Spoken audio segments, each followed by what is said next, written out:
ধর্মগ্রন্থের পক্ষ থেকে আপনাদের সকলকে আন্তরিক প্রণাম ও স্বাগত। আজকের এই বিশেষ ভিডিওতে আমরা আলোচনা করব 2025 সালের জন্মাষ্টমী সংক্রান্ত গুরুত্বপূর্ণ তথ্য। ভগবান শ্রীকৃষ্ণ, যিনি শ্রীবিষ্ণুর অষ্টম অবতার, তার আবির্ভাব তিথি হিসেবেই জন্মাষ্টমী উদযাপিত হয়। হিন্দু সনাতন ধর্মে এই উৎসবটি রয়েছে গভীর ধর্মীয় তাৎপর্য ও পবিত্রতা। এবছর 2025 সালে জন্মাষ্টমী কবে পড়বে? অষ্টমী তিথি ও রোহিণী নক্ষত্র কবে থেকে কখন পর্যন্ত থাকবে? কিভাবে পালন করবেন জন্মাষ্টমী ব্রত? উপবাসের নিয়মই বাকি। এই সমস্ত প্রশ্নের উত্তর সহ আজকের ভিডিওতে থাকবে বিস্তারিত আলোচনা।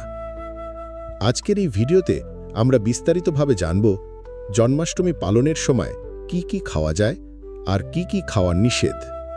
সেই সঙ্গে থাকছে জন্মাষ্টমীর পারণ সময়, পারণের মন্ত্র ও বিধি, নন্দোৎসবের তারিখ এবং জন্মাষ্টমীর ব্রত কথা। এই সমস্ত গুরুত্বপূর্ণ তথ্য আপনি পেতে চলেছেন আজকের ভিডিওতে। তাহলে বন্ধুরা, আর দেরি না করে চলুন শুরু করি আজকের আধ্যাত্মিক আলোচনা। প্রথমেই জেনে নিই এই বছরের জন্মাষ্টমী কবে পড়েছে। ভাদ্র মাসের কৃষ্ণপক্ষের অষ্টমী তিথিতে শ্রীকৃষ্ণের আবির্ভাব ঘটে। তাই স্মার্ত এবং গোস্বামী দুই মতে অনুসারেই ইংরেজি 2025 সালের 16ই আগস্ট এবং বাংলা 1432 সালের 30শে শ্রাবণ শনিবার এই দিনটিতেই পালিত হবে শুভ শ্রীকৃষ্ণ জন্মাষ্টমী। চলুন এবার জেনে নেওয়া যাক অষ্টমী তিথি কবে থেকে শুরু এবং কখন শেষ হবে। এই বছরের জন্মাষ্টমীর অষ্টমী তিথি শুরু হবে আগের দিন, অর্থাৎ শুক্রবার 15ই আগস্ট বাংলা 29শে শ্রাবণ রাত্রি 1:17। এই তিথি স্থায়ী থাকবে শনিবার 16ই আগস্ট বাংলা 30শে শ্রাবণ রাত্রি 10:49 পর্যন্ত। জন্মাষ্টমীর পুজো সাধারণত মধ্যরাত্রে সম্পন্ন করা হয়, কারণ শাস্ত্র অনুসারে শ্রীকৃষ্ণ জন্মগ্রহণ করেছিলেন রাত 12টার সময়। সেই অনুযায়ী এই বছর পুজো করতে হবে শনিবার 16ই আগস্ট মধ্যরাতে। যদিও অষ্টমী তিথি ওই দিন রাত 10:49 পর্যন্তই থাকবে, তবুও সেই দিনই সূর্যোদয় উপলব্ধ হওয়ায় সেই দিনেই জন্মাষ্টমী তিথি পালনযোগ্য এবং মধ্যরাতের পুজোতে কোনো বাধা নেই। ভগবান শ্রীকৃষ্ণের আবির্ভাব ঘটেছিল ভাদ্র মাসের কৃষ্ণপক্ষের অষ্টমী তিথিতে, যখন রোহিণী নক্ষত্র উপস্থিত ছিল। শাস্ত্রমতে ভগবান শ্রীকৃষ্ণের জন্ম হয়েছিল রোহিণী নক্ষত্রের সাথে অষ্টমী তিথির যুগ্মযোগে। এই কারণে জন্মাষ্টমীর দিন রোহিণী নক্ষত্র থাকলে তা অত্যন্ত শুভ এবং মাঙ্গলিক বলে বিবেচিত হয়। কিন্তু এবছর অর্থাৎ 2025 সালে জন্মাষ্টমীর দিন রোহিণী নক্ষত্র উপস্থিত থাকছে না।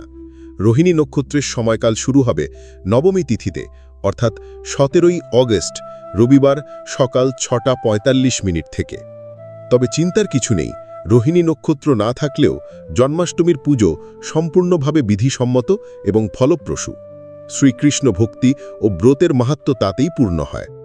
এবার চলুন জেনে নিই জন্মাষ্টমীর ব্রত পালন করলে কি ফল লাভ হয়। জন্মাষ্টমী হল শুভ শক্তির মাধ্যমে অশুভ শক্তির উপর বিজয়। যেমন অশুভ শক্তির প্রতীক হিসেবে ছিলেন অত্যাচারী মহারাজ। অত্যাচারী রাজা কংসের বিনাশের উদ্দেশ্যে জন্মাষ্টমীর এই পবিত্র রাতে ভগবান শ্রীকৃষ্ণ এই ধরাধামে আবির্ভূত হয়েছিলেন। তাই জন্মাষ্টমীর দিন যদি কোনো ভক্ত শুদ্ধ নিয়মে ভক্তি ও নিষ্ঠা সহকারে ভগবান শ্রীকৃষ্ণ তথা ছোট্ট বালকরূপী গোপালের পূজা করেন, তবে তার জীবনে অসীম পুণ্য লাভ হয়, এমনটাই শাস্ত্রবাণী। অনেকের বিশ্বাস জন্মাষ্টমীর পূজা ও ব্রতের মাধ্যমে মনের সমস্ত ইচ্ছা পূর্ণ হয়। বিশেষ করে সন্তান লাভে বাধা থাকলে জন্মাষ্টমীর ব্রত পালন অত্যন্ত ফলপ্রদ বলে বিবেচিত। শাস্ত্র অনুসারে জন্মাষ্টমীর ব্রত পালন করলে মানুষ জন্ম, মৃত্যু, রোগ, শোক ও সংসারের কষ্ট থেকে ধীরে ধীরে মুক্তি লাভ করে এবং মোক্ষের পথ খুলে যায়। তবে মনে রাখতে হবে, জন্মাষ্টমীর ব্রত পালন করতে হয় পূর্ণ নিষ্ঠা, সততা ও ভক্তিভাবে। ভক্তিভরে ও নিষ্ঠার সঙ্গে জন্মাষ্টমীর ব্রত পালন করলে জীবনের নানা বাধা বিঘ্ন কেটে যায়, এমনকি দুর্ভাগ্য সৌভাগ্যে রূপান্তরিত হতে সময় নেয় না, এমনটাই বিশ্বাস। এবার চলুন জেনে নিই জন্মাষ্টমীর ব্রত পালনের কিছু সাধারণ কিন্তু গুরুত্বপূর্ণ নিয়ম। ১. জন্মাষ্টমীর আগের দিন অর্থাৎ ব্রতের প্রস্তুতির দিন সংযম পালন করা উচিত। সম্ভব হলে সারা দিন নিরামিষ আহার করতে হয়, না হলে অন্তত রাতে নিরামিষ খাবার খাওয়া উচিত। ২. জন্মাষ্টমীর দিন ভক্তদের সারাদিন নির্জলা উপবাস রাখা উচিত, অর্থাৎ জল ও খাবার ছাড়াই উপবাস, যতক্ষণ না রাতের পুজো সম্পন্ন হয়। মধ্যরাতে অর্থাৎ শ্রীকৃষ্ণের জন্মলগ্নে ভগবানের বিশেষ অভিষেক, পুজো ও আরতির পর উপোস ভাঙা হয়। তবে যাদের পক্ষে নির্জলা উপবাস সম্ভব নয়, তারা ফল, মিষ্টি, ডাবের জল, ফলের রস, দুধ ও শুকনো ফল অর্থাৎ ড্রাই ফ্রুটস ইত্যাদি গ্রহণ করতে পারেন। এখন চলুন জেনে নিই রাতে পুজো করার নিয়মগুলো কিভাবে পালন করবেন। জন্মাষ্টমীর পুজোর পর উপবাস ভাঙার সময় খেতে হয় অনুকল্প প্রসাদ। অনুকল্প প্রসাদ বলতে বোঝানো হয় একাদশীর ব্রতের নিয়মে গ্রহণযোগ্য খাদ্যবস্তু। যেমন একাদশের সময় পঞ্চরবি শস্য অর্থাৎ ধান, গম, যব, ডাল ও সর্ষে বা তিলজাত তেল, এই 5টি উপাদান একেবারেই নিষিদ্ধ। জন্মাষ্টমীর ব্রতের ক্ষেত্রেও এই একই বিধিনিষেধ মানা উচিত। অনেক ভক্ত উপবাসের সময় সাবুদানা খেয়ে থাকেন, যা গ্রহণযোগ্য। তবে ডালিয়া, গমজাত, ওটস এই ধরনের খাদ্য একদমই বর্জনীয়। জন্মাষ্টমীর পূজায় আমরা শ্রীকৃষ্ণকে নিবেদন করে থাকি অন্নভোগ, পরমান্নভোগ, পিঠে পায়েস, তালের বড়া ইত্যাদি। কিন্তু এই ভোগ শুধুমাত্র পূজার পর প্রসাদরূপেই গ্রহণযোগ্য।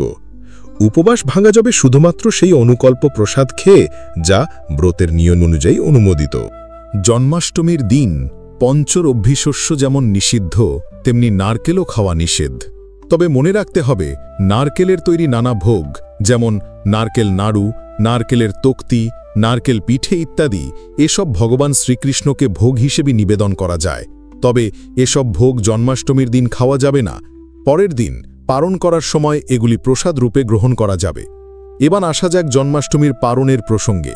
স্মার্ত এবং গোস্বামী উভয় মত অনুযায়ী এই বছরের জন্মাষ্টমীর পারণ সম্পন্ন করতে হবে 17ই আগস্ট রবিবার, বাংলা 31শে শ্রাবণ, সকাল 6:45 মধ্যে।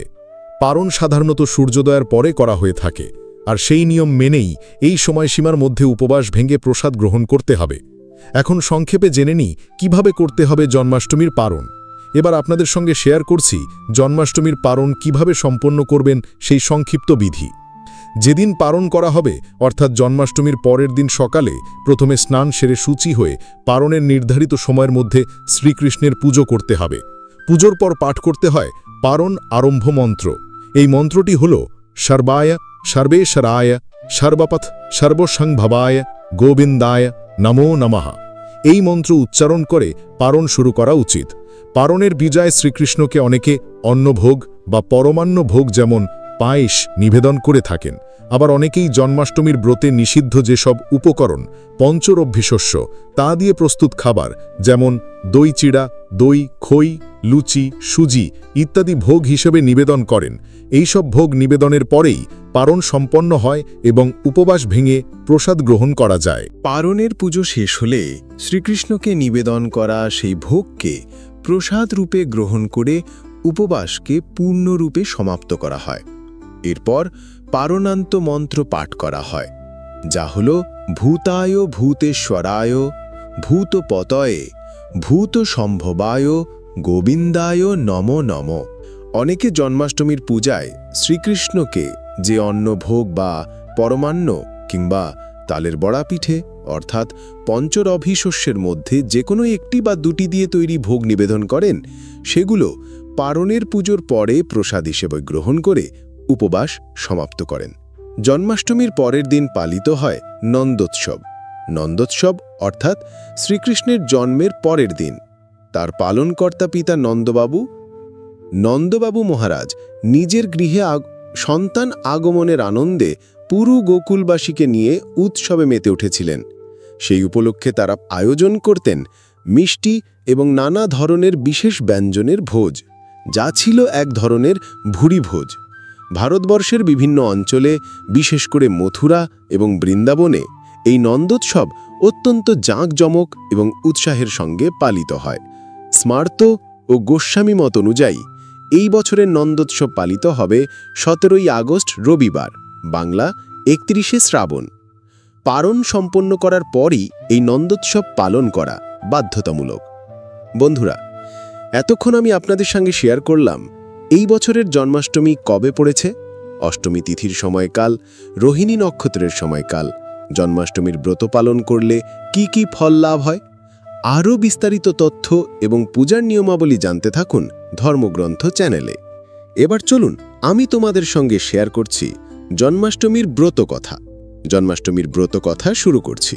মথুরার রাজা উগ্রসেন ছিলেন এক অতি ধার্মিক এবং ন্যায়প্রায়ণ শাসক, কিন্তু তার পুত্র কংস একসময় অত্যন্ত নিষ্ঠুর এবং অত্যাচারী হয়ে ওঠে।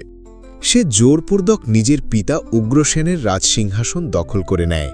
এরপর কংস মহাদেবের আরাধনা করে নিজের ক্ষমতা আরও শক্তিশালী করার চেষ্টা চালায়।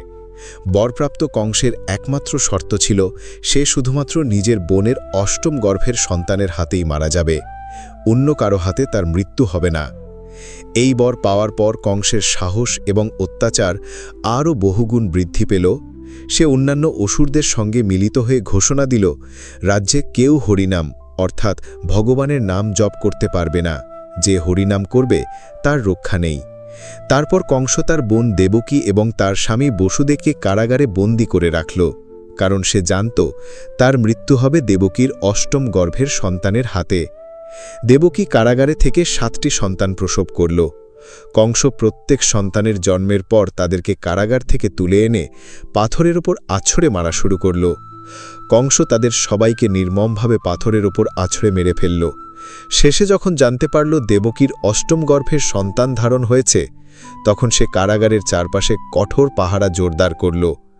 ভাদ্র মাসের কৃষ্ণপক্ষের অষ্টমী তিথির গভীর রাত্রি দেবকীর কোলে নারায়ণ ভূমিষ্ঠ হলেন। নারায়ণের শ্যামবর্ণ চতুর্ভুজ মূর্তি দেখে দেবকী এবং বসুদেব এক মুহূর্তে মুগ্ধ হয়ে গেলেন। বসুদেব অত্যন্ত কাতরভাবে ভগবানকে ডেকে বললেন, এই ছেলেটিকে আমাকে রক্ষা করতে হবে। সেই সময় কারাগারে একটি দৈববাণী এলো, বসুদেব, আমার মায়ায় এই সময় পৃথিবীর সকল লোক গভীর ঘুমে মগ্ন। তুমি এখনই গোকুলে নন্দবাবুর বাড়িতে যাও। বসুদেবকে নির্দেশ দেয়া হল, গোকুলে গিয়ে শিশুটিকে লুকিয়ে রেখে আসো। আর নন্দের স্ত্রী যশোমতীর এক মেয়ের সন্তান জন্ম নিয়েছে, তাকে নিয়ে এসে দেবকীর কোলে শুইয়ে দাও। বিশ্ববাসী গভীর ঘুমে থাকায় কেউ কিছু জানতে পারবে না। দৈববাণী শুনে বসুদেব আর দেরি না করে শিশুকৃষ্ণকে কোলে নিয়ে নন্দবাবুর বাড়ির উদ্দেশ্যে রওনা হলেন। তখন প্রহরীরা সবাই ঘুমে অচেতন, তাই কেউ তাদের যাত্রা সম্পর্কে অবগত হতে পারেনি। বসুদেব যখন যমুনার তীরে পৌঁছলেন, সেখানে প্রচণ্ড ঝড়ো বৃষ্টি এবং প্রবল বজ্রপাত হচ্ছিল। যমুনার জলও তীব্র বন্যার মতো দুমড়ে মুচড়ে উঠছিল। এই দুর্যোগ দেখে বসুদেবের মন ভীষণভাবে কেঁপে উঠল। এমন পরিস্থিতিতে যমুনা পার হওয়া প্রায় অসম্ভব মনে হল। বসুদেব ভীষণ চিন্তিত হয়ে পড়েছিলেন। কিন্তু সেই মুহূর্তে নারায়ণ তার মায়া চারিদিকে ছড়িয়ে দিলেন। বসুদেব দেখলেন যমুনার জল হঠাৎ কমে গিয়ে হাঁটু সমান হয়ে গেছে। একটা শিয়াল অনায়াসে সেই জল পার হয়ে যাচ্ছে। বসুদেবও শিয়ালের পেছনে পিছু বাড়ালেন। তখন নাগারাজ তার বিশাল ফনা ছড়িয়ে বসুদেব ও তার পুত্রকে প্রচণ্ড বৃষ্টি থেকে রক্ষা করলেন। অল্প সময়ের মধ্যে বসুদেব শিশুকৃষ্ণকে নিয়ে পৌঁছলেন যশোমতীর কোলের কাছে। তারপর মেয়েটিকে নিয়ে আবার কারাগারে ফিরে এলেন এবং দেবী যোগমায়াকে দেবকীর কোলে রেখে দিলেন। সকালবেলা কংস খবর পেল যে দেবকীর অষ্টম গর্ভের সন্তান একটি মেয়ে হয়েছে। সে সঙ্গে সঙ্গে দেবকীর কোল থেকে জোর করে মেয়েটিকে কেড়ে নিল। তারপর সময় পূর্ণ হয়ে কংসের মৃত্যু হয় শ্রীকৃষ্ণের হাতে। এই পবিত্র ব্রতকথাটি যে কেউ ভাদ্র মাসের কৃষ্ণ অষ্টমীর দিন উপোস রেখে মনোযোগ দিয়ে শুনে, ব্রত পালনে লাভ হয় অসীম কল্যাণ এবং সমস্ত বাধা দূর হয়। 7 জন্মের পাপ মুছে যায়, অন্তিমকালে বৈকুণ্ঠ লাভ হয় এই ব্রতের ফলে। জন্মাষ্টমীর ব্রত স্ত্রী পুরুষ উভয়ের জন্যই পালন করার অধিকার আছে। এই দিন শ্রীকৃষ্ণের জন্মদিন হওয়ায় দিনটি অত্যন্ত শুভ বলে বিবেচিত। এই ব্রত পালন করলে সমস্ত পাপ ও দুর্ভোগ দূর হয়। সুতরাং বন্ধুরা, তোমাদের সুবিধার জন্য আমি জন্মাষ্টমীর ব্রতকথার ছবি তুলে দিয়েছি। আরও একটি দারুণ তথ্য, একবার ট্রাই করে দেখো। ডেসক্রিপশন বক্সে লিঙ্কটি দিয়ে দিচ্ছি তোমাদের সুবিধার জন্য। তাহলে বন্ধুরা, আজকের ভিডিও এখানেই শেষ করলাম। আশা করি ভিডিওটি তোমাদের কাজে লাগবে। তোমাদের কেমন লাগলো কমেন্ট করে অবশ্যই জানিও। ভালো লাগলে লাইক আর শেয়ার করতে ভুলবে না। আর যদি তুমি প্রথমবার আমাদের চ্যানেল দেখো, তাহলে প্লিজ চ্যানেলটা সাবস্ক্রাইব করে নাও। সাথে পাশে থাকা বেল আইকনটা ট্যাপ করতেই ভুলবে না, যাতে আমাদের সব নতুন ভিডিওর নোটিফিকেশন সময় মতো তোমার ফোনে চলে আসে। আজকের ভিডিও এখানেই শেষ। নতুন ভিডিও নিয়ে খুব তাড়াতাড়ি আবার ফিরব। ঈশ্বরের অশেষ কৃপায় তোমরা সবাই ভালো থেকো, সুস্থ থেকো। জয় রাধা গোবিন্দের জয়।